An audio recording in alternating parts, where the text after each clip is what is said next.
Ladies and gentlemen, we'd like to continue with the program. Thank you so much for your attention.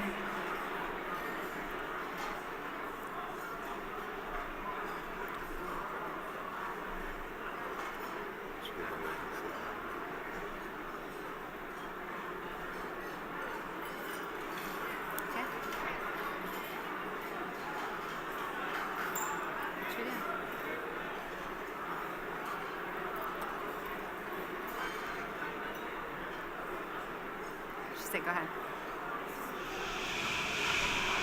We are honored to have Master Sergeant Cedric King as our guest speaker this evening.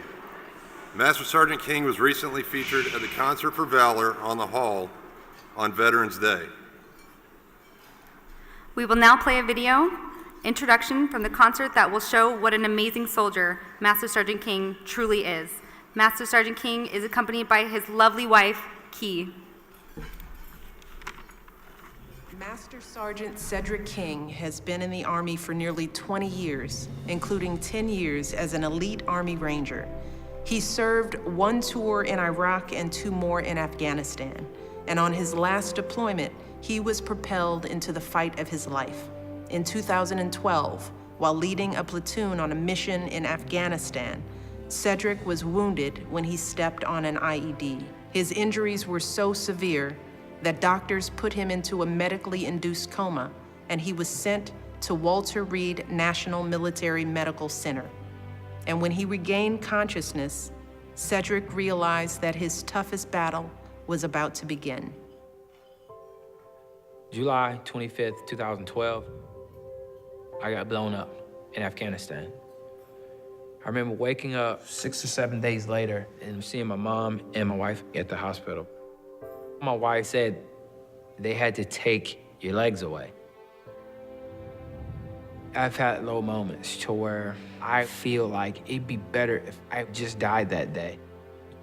But my heart was saying, hey man, there's so much good to give. If you can just get out of this hospital bed, you could probably be pretty inspiring to other people, man. Keep fighting. 26 months and 3 days after losing my legs, I am completing half an Ironman, 70.3 miles. Cedric has a burning desire that I haven't seen in a lot of people, that he's got to do this. I probably could have done this before, but I didn't believe it enough. I'm not supposed to be swimming 1.2 miles with no legs. But guess what? I'm gonna do it. Growing up, I was a kid that was picked on. I saw my environment, and I was being a prisoner to it because that's all I see. In the military, I learned that possibilities in life are what you create, what you choose to see. But I met failure time and time and time and time and time again. Geared up, here we go. Most triathletes go through a very extensive training. Cedric can't do that. Cedric has a condition where his bone matter is still growing through his muscle tissue, and literally for you and I, that feels like you're walking on glass. I learned that I could be doggedly persistent about something that I want in life. He's not looking back, he's only looking forward. But I did not know that I was going to need that toughening for an experience that I will have down the road. I cannot tell you how much on fire my freaking legs are right now. He's missing his right hamstrings. He can only use his quadriceps, and that is a painful situation to be in. I learned that disappointment is going to come, but this is how you deal with it. He's basically running off into the abyss. He has no idea what's gonna happen. We're gonna take it as it comes. I want to send a message to those guys that meant to hurt me. Instead of hurting me, you made me better. I know in my heart I've given everything I've got right now. Instead of taking my legs away, you gave me so much more to live for. This is just Cedric. There's nothing that's ever held him down before. None of this was gonna stop him moving forward. It hurts bad. It hurts real bad. You can take my hands, you can take my eyes, you can take my hearing, The thing you cannot take away from me is that spirit inside of me that wants to win. That's something that little boy that used to get picked on didn't know.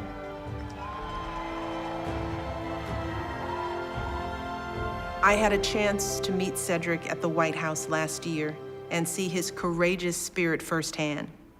In so many ways, Cedric embodies the incredible resilience and strength of all of our wounded warriors.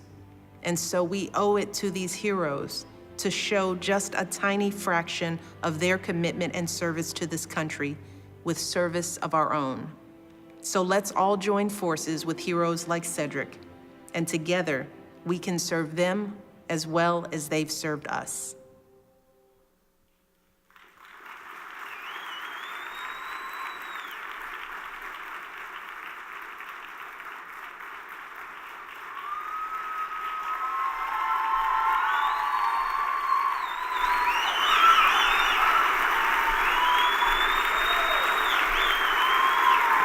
Thank you. Thank you.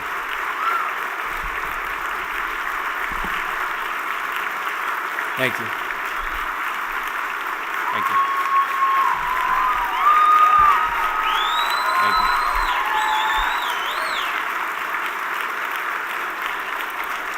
Please take your seats. Please.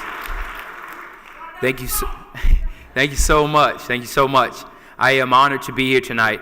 I know that we want to get through the program, and I truly appreciate that warm welcome. I'd like to first begin with some thank yous. I don't want to leave anyone out because they're literally everybody in this room has helped me get to this place in life. I want to start out by giving thanks to the lady over here, my wife.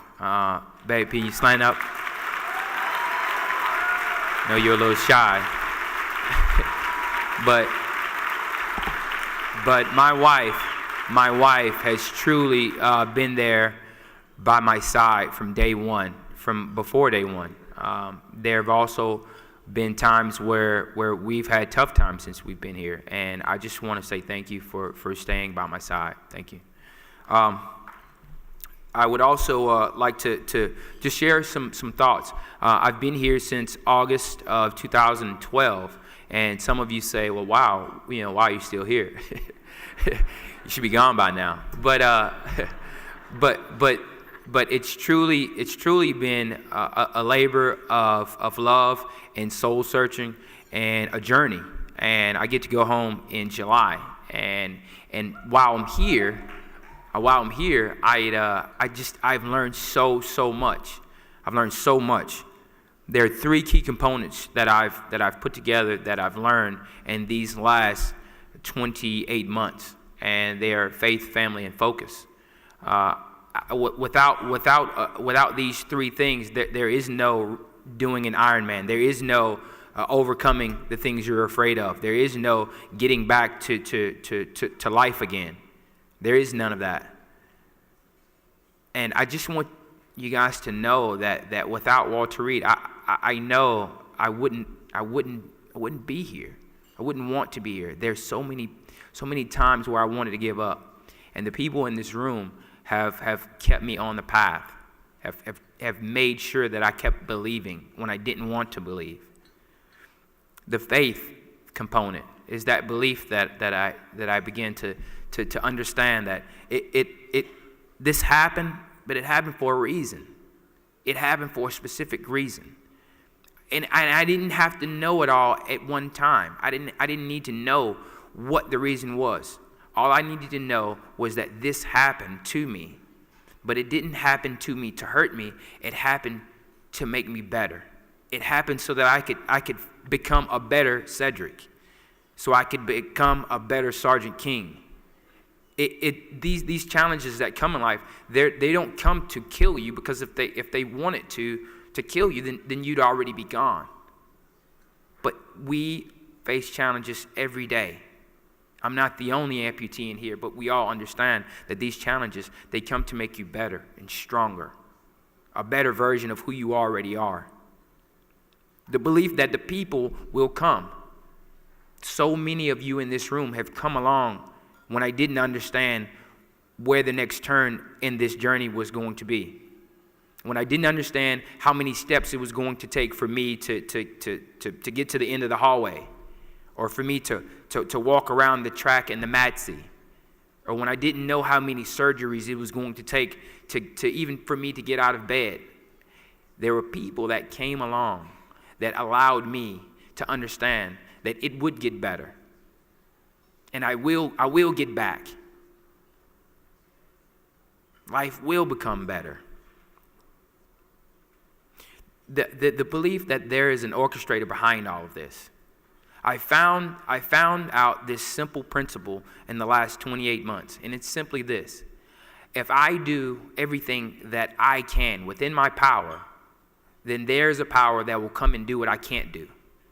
There is my responsibility, and then there's responsibility that's out of my hands. And if I take care of all the things that I can take care of, and I can cover all the cross all the T's and dot all the I's that are within my power, then there is a power that will come along that can do what I am unable to do. And that is a trust that we all must learn. And it doesn't take your legs to get blown off for you to develop that trust and for you to develop that understanding. My family, as I've already said, my wife is the backbone of our family. My daughters, they taught me about love. My wife has taught me about love and understanding that this wasn't the coat, the haircuts, the clothes, that wasn't important. What really was important is the person on the inside.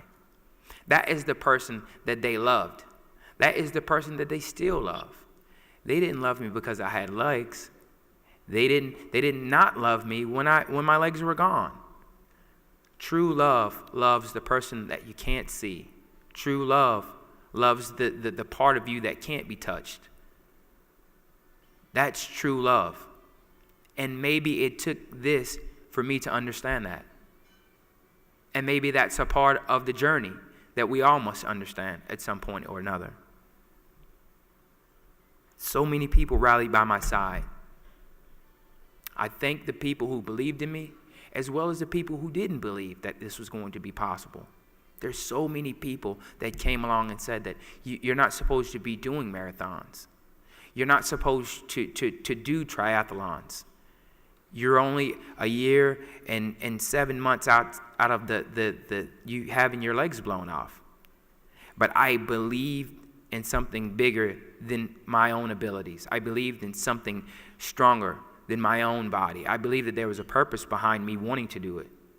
And for the people that didn't believe, I hope that my story was the sacrifice that helped them believe a little bit more. And last is focus. There was a time in early 2013 where I talked about it very candidly in the video, where there were some low moments. There were some very low moments. Right there at Walter Reed, there were some very, very low moments. And we all have low moments. We all go to that dark place sometimes. But when you're in that dark place, I found out something while I was in that dark place. And I found out that the more I focused on the darkness, the more darkness there became. The more I focused on what I could not do and what wasn't available to me or for me to do anymore, then more and more of that became my reality. But at some point, I learned that if I just took that one little principle and flipped it on the other side of the coin, then the inverse could be true as well. That maybe instead of me focusing on how bad my legs hurt or how long it took for me to walk from building 62 to building 19, maybe if I just flip the coin and say, well, I'm going to enjoy this walk today, and I'm going to try and smile at somebody today. And maybe I'll try to encourage someone today. Maybe I'll put a smile on someone else's face. And you know what?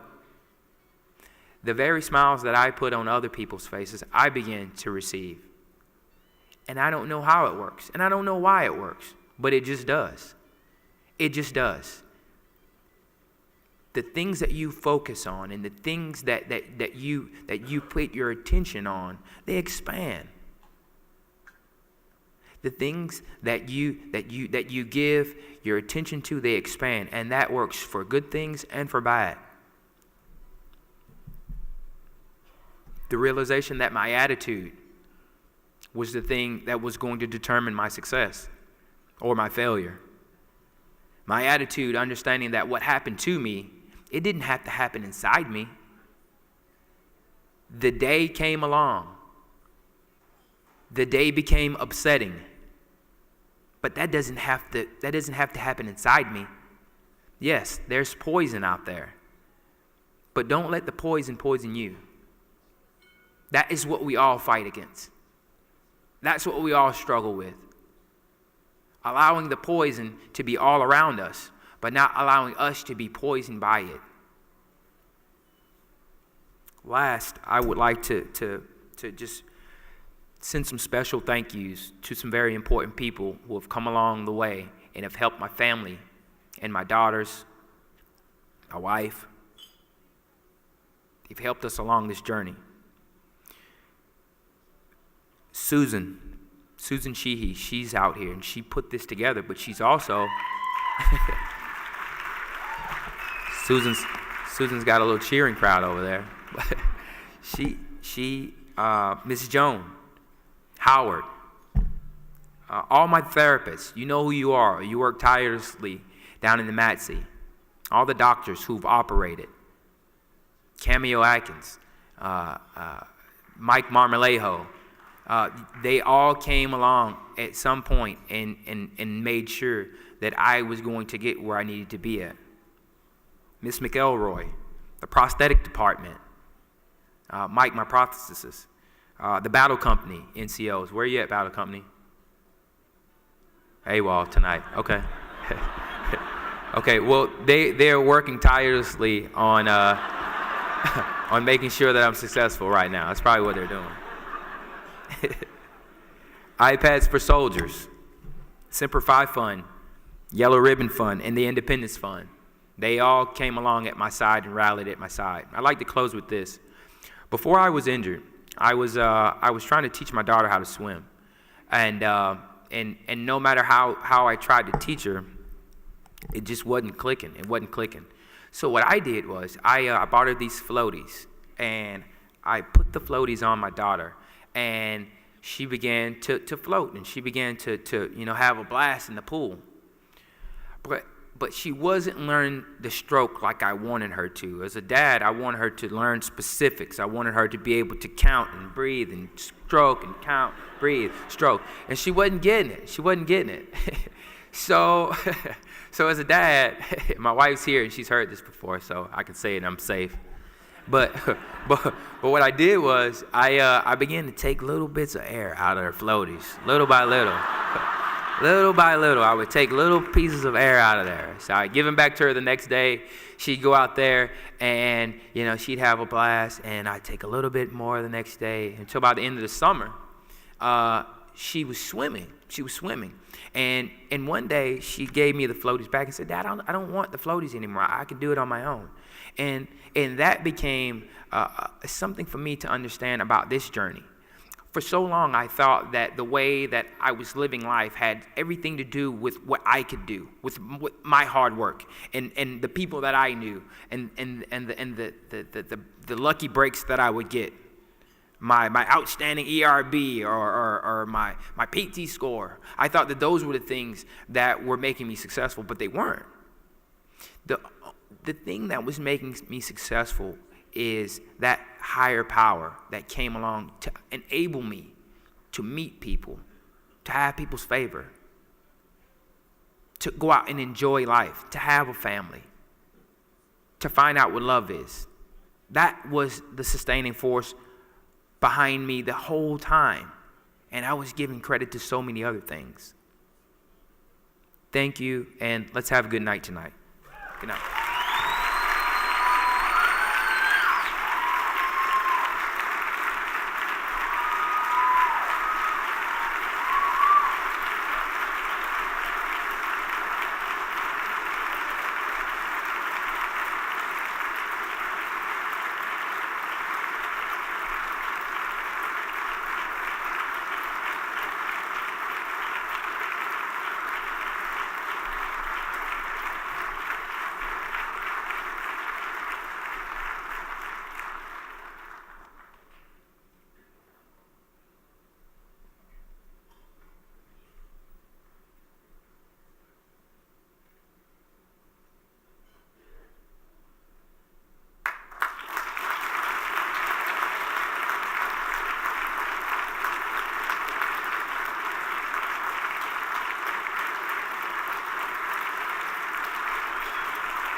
Sergeant King, you're truly an inspiration to all of us here tonight.